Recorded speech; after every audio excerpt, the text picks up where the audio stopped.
Alright, let's talk about playing ranked as a solo player. When you get into a game, you're gonna have your two teammates, and you're gonna have to decide whether they're paired up as a duo or if they're both solo players. You can typically decide this by looking at their clan tag. Usually, if they're in the same crew, they're playing on the same team. If they're playing on the same console as well, they're usually probably a team, typically. But the biggest indicator will be that they are in the same clan. So let's talk about if they're both solos. When they're both solo players, you got to look at both the teammates and decide which one's the more aggressive one.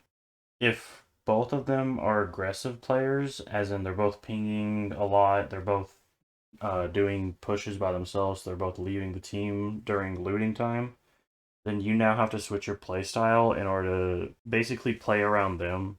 What I mean by this is if they're both pushing a team and they're both aggressively pushing a team, they need their third teammate to also be there pushing the team with them. And so that's up to you to get in there and push them. So if they're done looting, then you need to finish up your looting and immediately start going to push with them. But as a solo player, you don't want to push too far. Pushing too far can result in you getting downed, and then you have to rely on your teammates, and they'll typically probably push in and die with you, and then you'll all just lose points. As the player trying to rank up, you need to push, but don't overextend too much. So basically, if they go down without getting too many knocks or anything, then you can always back out, leave, and then just play for placement points at that point. If there's one obvious, more aggressive player, as in one of them loots a lot, they're not really pushing anything, they're not pinging much, they're just kind of following in everyone's footsteps, then you need to basically stick with the more aggressive player. Typically, the aggressive players will be getting engaged in fights a lot more, and having an extra support backup player with them will help them a lot. And if the passive teammate on your team sees both of you guys as playing aggressively, then we'll usually follow suit and you guys will start playing as a team more.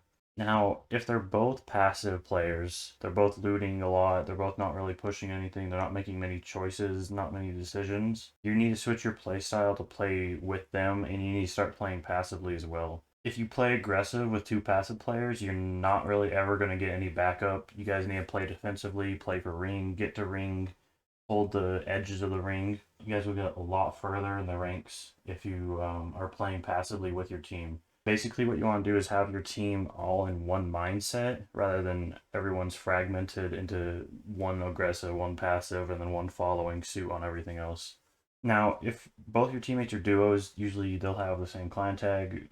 Maybe they're on the same console also, but usually they'll be the same clan tag. You now need to play around them. Whatever they're doing, you need to follow suit and do whatever they're doing because they're on comms, they're working together, they play a lot together usually, and you're the odd man out. So you need to sort of configure yourself into playing with them rather than trying to do your own thing with a duo that they have their own setup, their own whatever. You need to basically copy their play styles also. However, with that also, you don't want to be the first person into the fight. So say the duo people are playing pretty aggressively. You don't want to be the first person pushing it because if you happen to go down, the first person to go down, the duo team may just leave you. They may just not really help you. You want to be the one helping them, not relying on them to help you. Because, as always, they're random still. You can't really trust them as much. So you need to just sort of play with them, but don't play in front of them, if that makes sense. The reason for this is if they do end up pushing a fight, like a really stupid fight, they start trying to third, fourth party, just get right in the middle of everything. You need to have the opportunity to back out and play for placement point if they're just going to feed into the kill feed. But if you're not overextended, you're not in front of them, you're not right in the middle of it with them, like crazy in the middle of it, then you always have the opportunity to back out, leave, play for placement points. Hopefully this will help you guys play solos a little bit better.